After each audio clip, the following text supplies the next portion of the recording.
Bonjour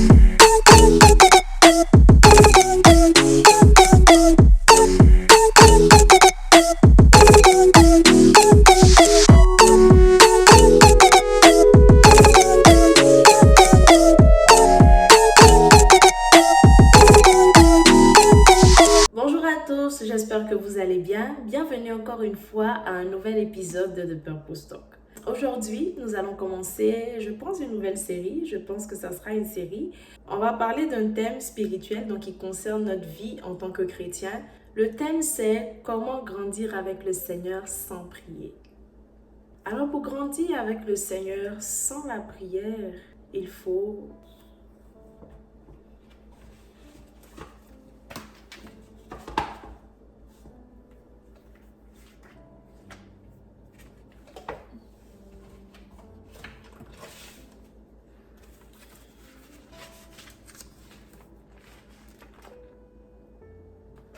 Attends, tu pensais sérieusement que j'allais te donner des astuces excluant la prière pour grandir avec le Seigneur?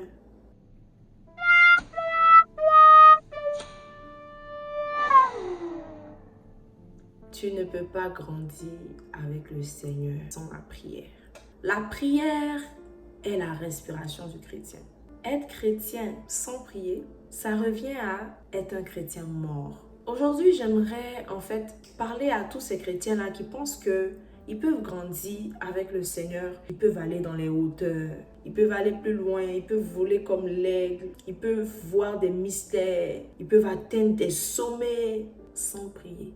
Vous savez, dans la vie, tout nécessite un sacrifice. Quand tu veux perdre du poids, tu vas à la salle de gym, ça nécessite un sacrifice, ça nécessite la discipline. Donc, tu ne peux pas t'attendre à perdre le poids sans faire des exercices. Tu ne peux pas t'attendre à perdre du poids sans être régulier ou régulière à la salle de gym.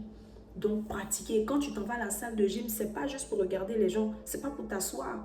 Tu fais des efforts parce que tu recherches quelque chose. Tu cherches à atteindre un objectif. Quand tu arrives à la salle de gym, tu travailles, même si c'est difficile, même si tu ne peux pas tenir, même si tu pleures, même si tout ton corps te pique. Il y a une sensation souvent quand tu cours ou bien tu fais des efforts à la salle de gym dans les cuisses. Ça pique. Moi, il n'y a rien que je déteste plus que ça. Franchement, quand ça commence, je suis dans tous mes états. Je prends la décision d'aller à la salle de gym pour atteindre un objectif. Donc, même si ça me fait mal, je subis. C'est un sacrifice. Et je continue. Je ne m'arrête pas. Donc, même pour ce genre d'objectif-là, il y a des sacrifices à faire. Quand quelqu'un commence la salle de gym et abandonne, tu ne vas pas avoir les résultats attendus. Mais même lorsque c'est difficile, quelqu'un commence la salle de gym et continue malgré tout, la personne atteint ses objectifs. C'est clair. Tout nécessite un sacrifice. Pareillement, lorsque tu veux épargner, il y a beaucoup de choses qui te tentent, beaucoup de choses que tu peux acheter lorsque tu sors. Mais tu décides de mettre de l'argent de côté. Souvent, tu sors avec des gens qui gaspillent leur argent, qui vont acheter tout et n'importe quoi. Ou bien même qui ont, voilà, la dépense facile. Tu regardes ce qu'ils achètent là, toi aussi tu as envie d'acheter. Tu regardes ce qu'ils mangent là, toi aussi tu as envie de manger. Mais tu sais que tu as un objectif, épargner. Donc tu mets l'argent de côté. Il y a beaucoup d'autres exemples comme ça. Mais tout ce qu'on veut généralement dans la vie, ça nécessite un sacrifice.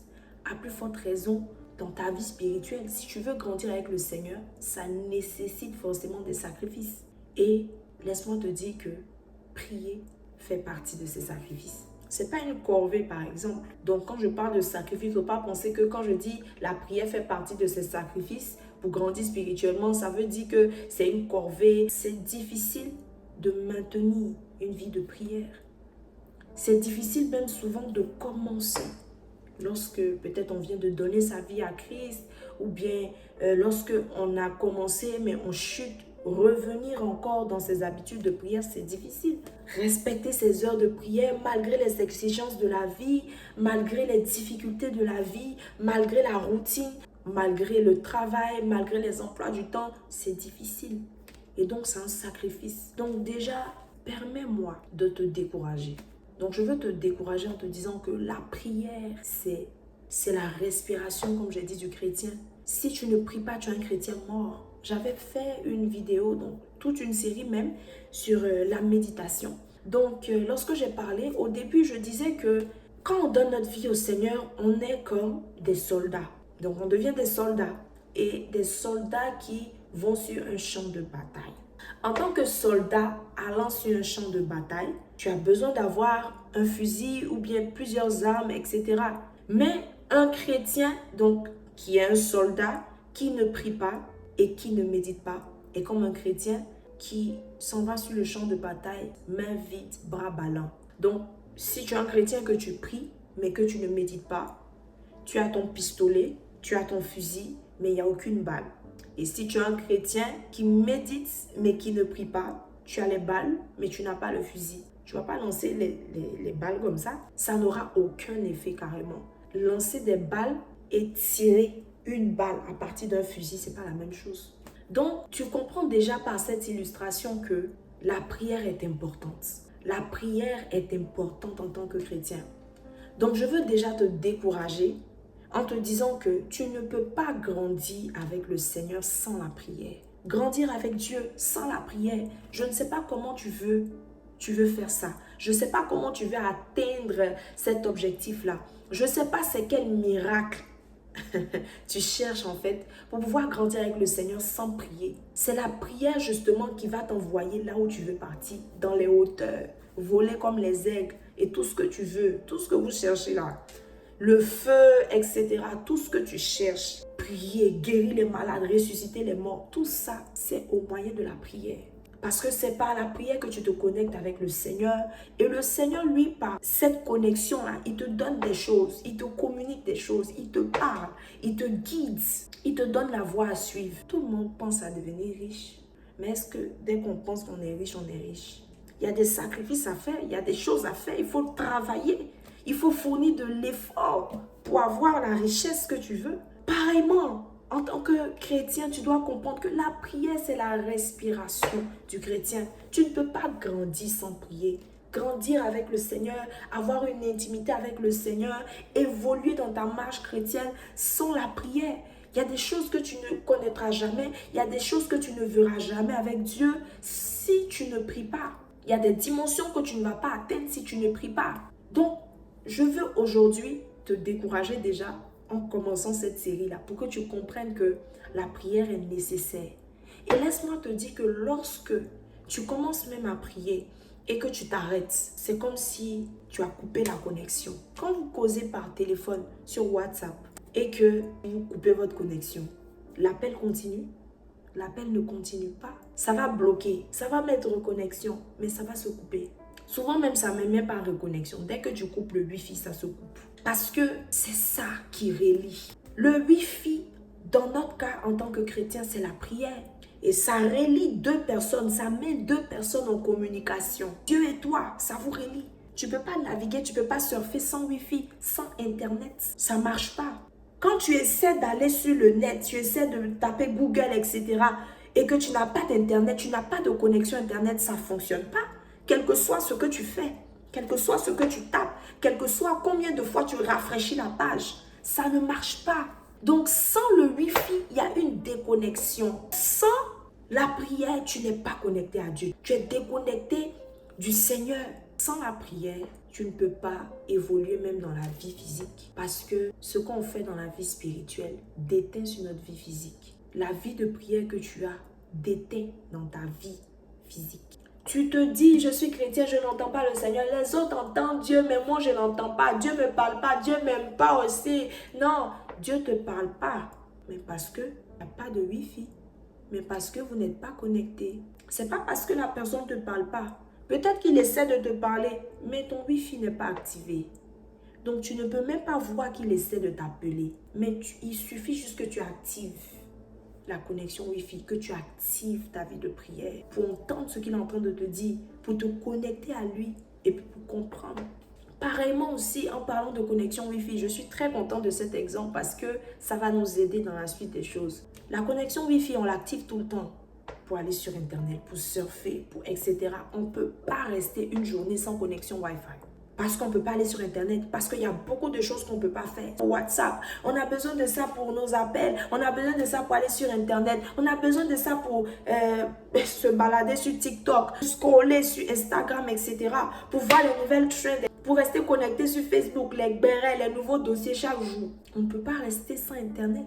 Mais de la même façon que tu ne peux pas rester sans Internet toute une journée, juste pour les choses de ce monde, pour le plaisir, pour le divertissement, c'est comme ça que ta vie de prière doit rester active tout au long de ta vie, toute une journée.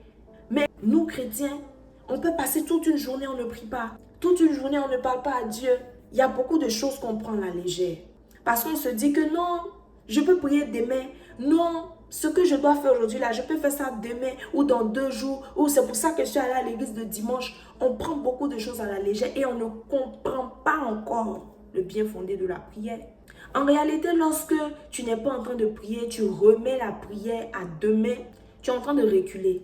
Tu es en train de reculer. Et normalement, tu devrais être loin aujourd'hui avec le Seigneur, mais tu es encore en arrière. Quelqu'un qui ne prie pas, rétrograde. Si tu ne pries pas, tu es exposé. J'ose croire que tu es déjà galvanisé à reprendre ta vie de prière. Cette série sera bénéfique pour nous en tant que chrétiens, donc qui sont chrétiens depuis longtemps, mais aussi pour ces nouvelles personnes-là qui viennent de donner leur vie à Jésus-Christ.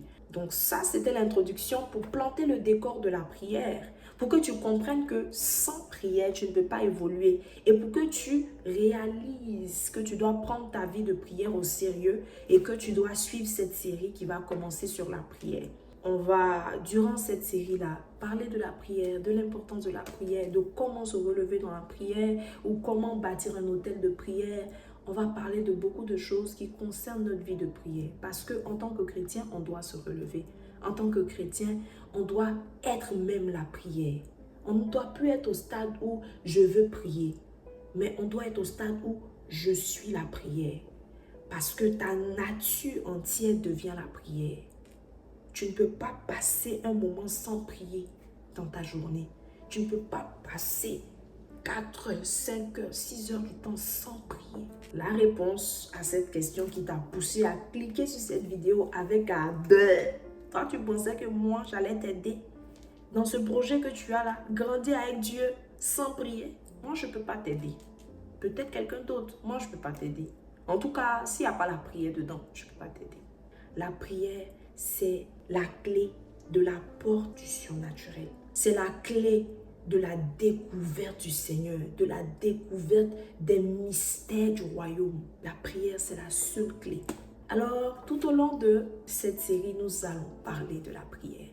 Alors, je t'invite à rester connecté, à t'abonner, à commenter, à partager. On va se retrouver la semaine prochaine pour continuer avec ce thème par la grâce de Dieu. Et sur ce, je te dis à la semaine prochaine et que le Seigneur te bénisse.